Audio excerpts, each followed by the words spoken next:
मुकेश और मैं एक ही कंपनी में काम किया करते थे। एक रोज़ हमें ट्रेनिंग पर भेज दिया गया।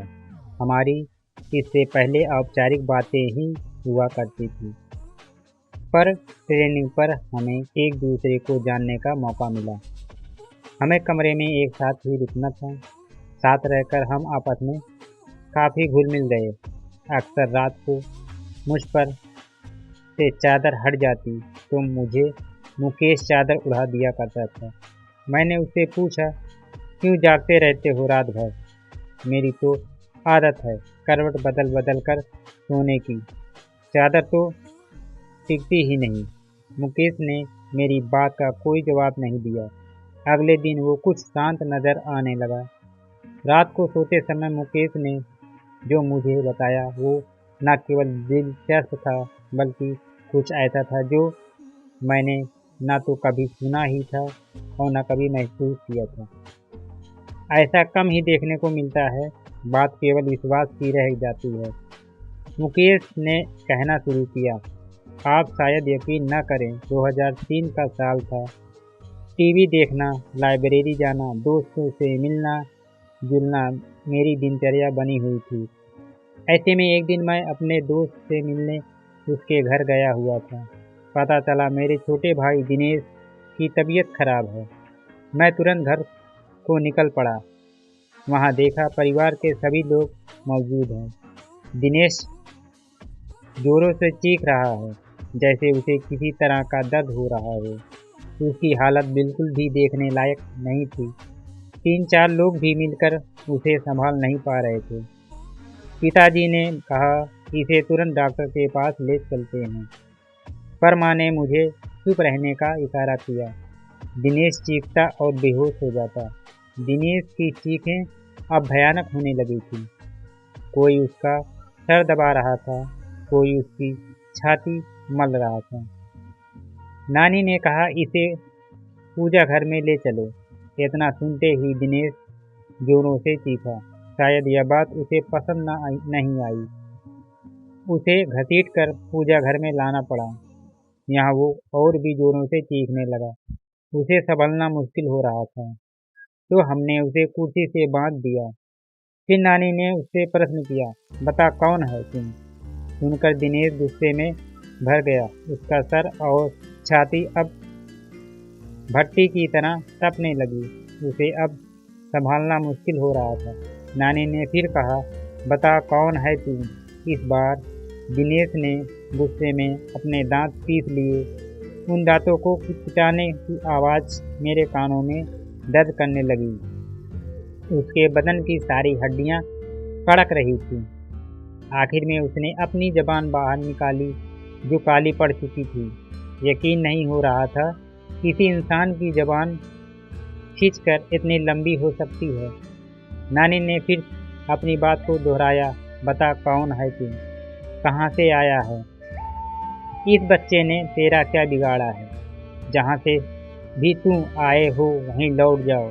बदले में जो कुछ भी मांगोगे हम तुम्हें देंगे, लेकिन इस बच्ची को छोड़ दो। दिनेश ने अपना आपा खो दिया। वो उसी तरह कराहता, दांत पीसता, चीखता, चिल्लाता और बेहोश हो जाता। होश में आने पर उसे संभालना मुश्किल हो जाता था। मुझसे यह सब देखा नहीं गया। मैं बाहर आ गया और रोने लगा। उस वक्त मैंने हनुमान जी को याद किया, मंदिर में दिया भी जलाया। रोते रोते भगवान ने दिनेश के ठीक होने की प्रार्थना की और वापस दिनेश के पास आ गया। दिनेश के रोने चीखने से वहाँ अब जमघट लग चुका था। लोगों की भीड़ में भी दिनेश उसी तरह की हरकतें किया जा रहा था। उसके शांत होने पर मैंने उसे पानी पिलाया। पानी पीने के बाद वो और भी भयानक रूप में आ गया। उसका चेहरा एकदम काला हो गया, आंखें लाल सुर्ख हो गई। यह वो दिनेश नहीं था जिसे मैं पहचानता था। ऐसा लग रहा था जैसे उसकी आंखें फट कर बाहर आ जाएगी। पास जाने पर वो हर किसी को काटने को दौड़ता, उसका मुंह नोचने लगता और फिर वो शांत हो गया और रोने लगा। मैंने पूछा, तुम कौन हो? क्यों हमें परेशान कर रहे हो? दिनेश ने मेरी तरफ ऐसे देखा जैसे मेरी जान ले लेगा। दिनेश कुछ देर तक मुझे घूरता रहा।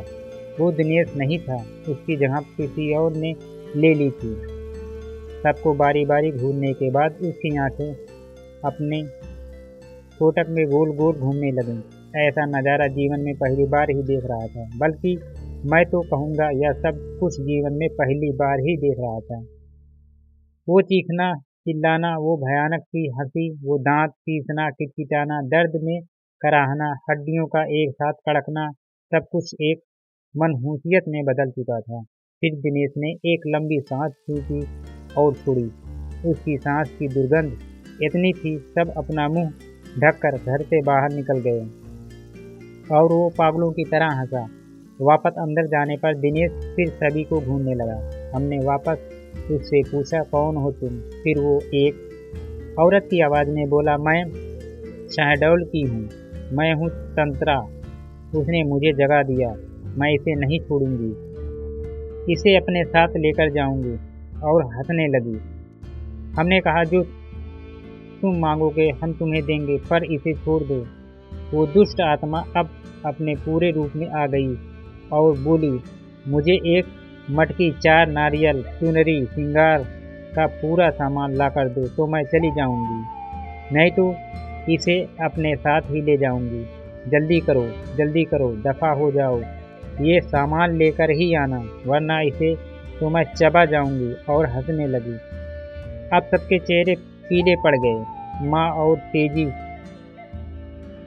और तेजी से बाजार की तरफ निकले। रास्ते में माँ रोने लगी तो मैंने उन्हें दिलासा दी, सब ठीक हो जाएगा माँ। माँ बोली, कुछ भी ठीक नहीं होने वाला मुकेश, मैंने तुझे बताया नहीं, इसने जब अपना पहला असर दिखाया था तब दिनेश को क्या हुआ हम समझ नहीं पाए थे। दिनेश के साथियों ने हमें बताया, उस दिन दिनेश के ऑफिस में मीटिंग थी। सब आपस में हंस बोल रहे थे, सब कुछ ठीक था कि अचानक दिनेश की तबीयत बिगड़ने लगी। दिनेश ने सामने रखा गिलास उठाया और पानी पिया। पानी पीते ही दिनेश बेहोश हो गया। उसके साथी चौंक गए। 2 लोगों ने मिलकर उसे टेबल पर लिटाया। उस समय उसकी आंखों से आंसू बह रहे थे। वो अपनी साथियों से कुछ कहना चाह रहा था, लेकिन उसके मुंह में एक शब्द भी नहीं निकल पा रहे थे। उसके सभी साथी उसे हॉस्पिटल ले गए। हमें जैसे ही सूचना मिली हम सभी वहां पहुंच गए। कुछ देर बाद दिनेश ठीक हो गया। क्या हुआ उसे खुद भी कुछ मालूम नहीं था। उसे इतना याद था कि वो बेहोश हो गया था। उसके बाद कभी ऐसा कुछ नहीं हुआ जिससे कोई परेशानी हो। तुम ठीक कह रही हो माँ, उसके बाद भी कुछ हुआ जरूर था। क्या मतलब? माँ बोली, मतलब ये माँ, पिछली बार जब मैं छुट्टियों में घर आया था, उस रात मैं कमरे में सो रहा था। रात के 3 बजे का समय था। कमरे की खिड़की खुली हुई थी और उससे तेज हवा कमरे में आ रही थी। उस हवा के शोर से मेरी आंखें खुली। मैंने देखा एक साया जो मेरे पास खड़ा था। ध्यान से देखने पर मैं भी उसका चेहरा न देख पाया। उसके चेहरे पर कालिक के अलावा कुछ भी न था। उसका शरीर धुएं जैसा था। अचानक वो साया बादल की तरह तैरता मेरे पास आने लगा। मैं घबरा गया और अपनी चादर में मैंने अपने आप को समेट लिया। वापस देखा तो वो साया वहां नहीं था। इसे अपना वहम मानकर मैं भूल चुका था, पर अब दिनेश की हालत देखकर मुझे लगता है कुछ तो जरूर हुआ है माँ।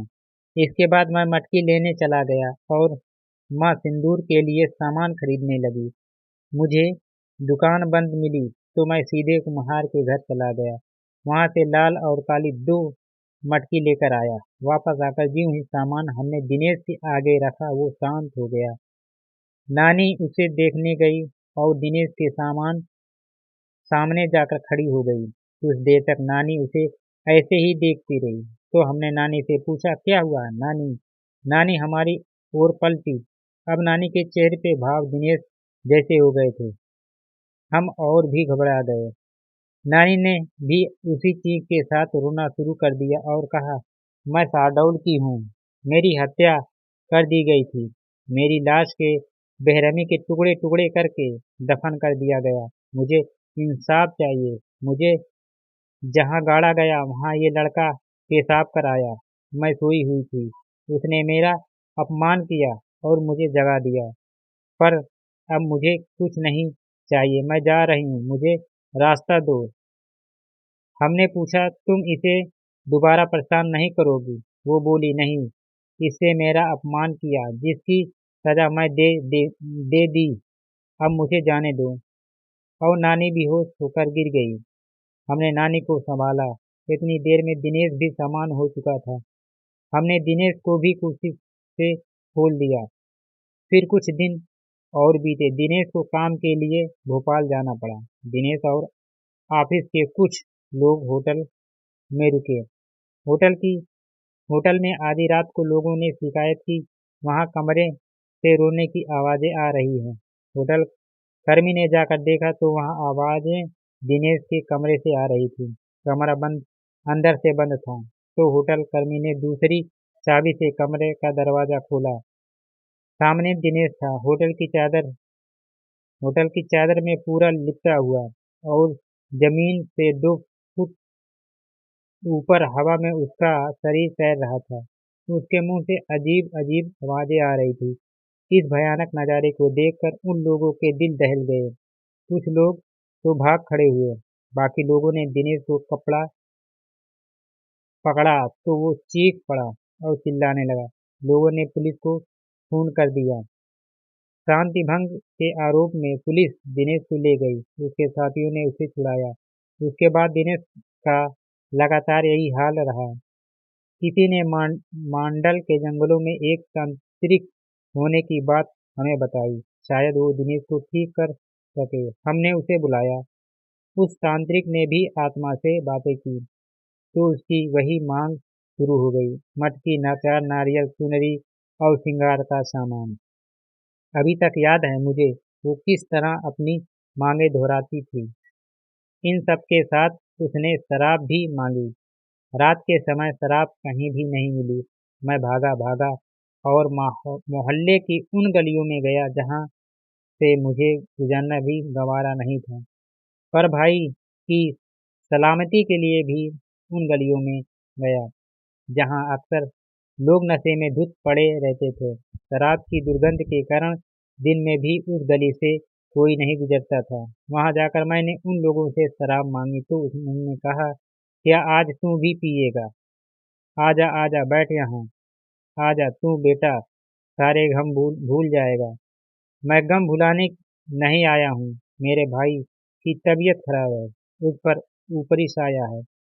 तंत्रिका शराब से पूजा करेगी। यह सब जानने के बाद उन्होंने अपनी शराब की बोतल मुझे दे दी, जिसे लेकर मैं लौट आया। उसके बाद शराबियों से मेरी नफरत कम हो गई। तंत्रिका ने पूजा शुरू की। रात भर तंत्रिका पूजा करता रहा। दिनेश कभी चीखता, कभी चिल्लाता, कभी दर्द में कहाता, कभी गुस्से में तंत्रिका को गालियां देता, कभी मुझे घूरता, कभी तंत्रिका को घूरता। तंत्रिका का उस पर कोई ध्यान नहीं था। वो अब एक दाना गेहूं का लेता, कुछ तक मंत्र पढ़ता और उस दाने को दिनेश पर फेंक देता। उस दाने के शरीर उस दाने के शरीर पर पड़ते ही दिनेश बुरी तरह तड़पने लगता। उसके मुंह से जानवरों के जैसा गुर्राने की आवाज निकलने पड़ी। वो जानवर की तरह हरकत करने लगा। दिनेश की आवाज उसके गले में ही बंद कर रही थी। वो क्या बोल रहा था कुछ समझ नहीं आ रहा था। सुबह तक दिनेश ठीक हो गया और बेहोश रहा। शायद इन सबके उसका शरीर थकने लगा था, उसका चेहरा पीला पड़ने लगा था, शरीर सूख कर लकड़ी जैसा हो चला था। फिर भी कहीं न कहीं मेरे भाई इन बुरी शक्तियों से लड़ रहा था। मुझे यकीन था कुछ दिन और बीतने के बाद दिवाली का त्योहार आ गया। धनतेरस का दिन था और मैं टीवी देख रहा था। दिनेश कमरे में आया और बेहोश हो गया। मुझे लगा वापस वही सब कुछ शुरू होने वाला है, तो मैंने उसे कुर्सी से बांध दिया। दिनेश थोड़ा होश में आया और उस आंधी बेहोशी की हालत में उसने मुझसे कहा, भाई अब मैं नहीं बचूंगा, मैं खत्म हो जाऊंगा। ये सुनकर मेरी आंखों से आंसू आ गए। मैं अपने भाई को इस तरह जिंदगी से हारते नहीं देखना चाहता था। दिनेश भी रो रहा था। मैं भी मर जाऊंगा। मैंने खुद को संभाला और दिनेश को बांध दिया। बाइक ली और एक दोस्त के साथ लेकर मैं उसी तंत्रिका को बुलाने निकल पड़ा। मांडल के घनघोर जंगल, धुप्त अंधेरा और तंत्रिका के घर पहुंचा। तंत्रिका भी उस समय शराब के नशे में था। उसे बाइक पर बीच बैठाकर ले आया। तंत्रिका खुद का शरीर बस में नहीं था। गिरता पड़ता वो दिनेश के पास पहुंचा। जैसे ही उसने दिनेश का हाथ पकड़ा, उस तंत्रिका का सारा नशा उतर गया। उसने वही पूजा दोहराई और सुबह होने तक दिनेश फिर ठीक हो गया। अब तो यही सिलसिला चालू हो गया था। तंत्रिका आती, पूजा करता और सुबह तक चला जाता। मटकी, चार नारियल, चुनरी और श्रृंगार का सामान हमारी रोज की जरूरत बन गई। ये सब चीजें अब घर में हर समय मौजूद रहने लगी। रोज रात गिरते घर में मनहूसियत सी छा जाती। घर के एक कोने में शराब की बोतल का ढेर इकट्ठा हो गया था। ऐसा कोई मंदिर नहीं बचा, कोई मस्जिद नहीं बचा जहां दिनेश का इलाज न करवाया। अंत में किसी ने कलकत्ता के काली मंदिर जाने का सुझाव दिया। वहां जाकर दिनेश का इलाज कराया। यहाँ भी उसकी वही मांग जारी थी, मटकी, चार नारियल, चुनरी और श्रृंगार के सामान। पर पुजारी के साथ साथ कुछ नींबू लगा, लौंग और कफन भी मंगवा लिया। इस बार पूजा ने मुझे कुछ विशेष लगी। पुजारी हर बार कुछ मंत्र पढ़ता और उसे नींबू में फूंक देता और इससे लौंग चुभा देता। फिर उस नींबू को कफन में लपेटकर एक मटकी में डाल देता। दिनेश को इससे बहुत दर्द होता और वो बेहोश हो जाता। होश में आकर दिनेश की फिर वही हरकतें चालू हो जाती थी। पर पुजारी अपने काम में लगा रहा। जैसे ही उस आत्मा की बारी आई, वो कहने लगी, मुझे छोड़ दो, मुझे छोड़ दो, जाने दो मुझे। पुजारी, मैं बोलूं, तू फिर परेशान करेगी। नहीं करूंगा, नहीं करूंगी, मुझे माफ कर दो, मुझे जाने दो। पुजारी, क्यों परेशान कर रही हो इस बच्चे को? पीछा छोड़ दो इस बच्चे का। वापस आ, लौट जा जहां से तू भी आई है। पुजारी ने ऐसा 8 से 10 बार किया और तंत्रा को भी उससे कैद कर लिया। अंत में पुजारी ने वो मटकी हमें दी और कहा, इस बच्चे के अंदर दुष्ट आत्माओं ने डेरा जमा लिया था। सारी आत्माओं को इस मटकी के कैद कर दिया है। इसे ले जाकर शमशान में गाड़ दो और ध्यान रहे, नंगे पैर ही जाना। हम उस मटकी को शमशान गाड़ आए। ताज्जुब तो यह था, पूरा रास्ता जंगल होकर गुजरता था। रास्ते में नंगे पैर पर एक भी कांटा न चुभा। ऐसा लग रहा था जैसे रूई पर चलकर हम उस जगह तक पहुंच गए थे। इसके बाद दिनेश ठीक हो गया, पर काफी कमजोर हो चला था। केवल खाने और दवाइयों के लिए ही बिस्तर से उठ पाता था। इस वाक्यों के बाद मेरा उन चीजों से भी विश्वास हो गया था जिन्हें मैं पहले नहीं मानता था। 5 सालों तक इस मुसीबत को झेलने के बाद हमारी माली हालत खराब हो गई थी। सर पर कर्जा हो गया था। धीरे धीरे हम भाइयों ने वो कर्जा भी चुका दिया। हम कई और दिनों तक दिनेश की देखभाल में रात भर जागते थे। मैं उसके खाने का, समय पर दवाइयाँ ध्यान दिया रखता था। रात में उठकर मैं देखता दिनेश सो रहा था या नहीं। उसकी चादर ठीक कर देता था ताकि वो आराम से सो सके। आज भी मेरी यही आदत है। बस यही बात थी, ऐसा कहकर मुकेश चुप हो गया। इस कहानी को ध्यान से सुनने के बाद अंत में मैंने मुकेश से कहा, बेशक यह कहानी किसी के लिए बेमिसाल हो या ना हो, लेकिन तुम दोनों भाइयों का आपसी प्यार बेमिसाल है।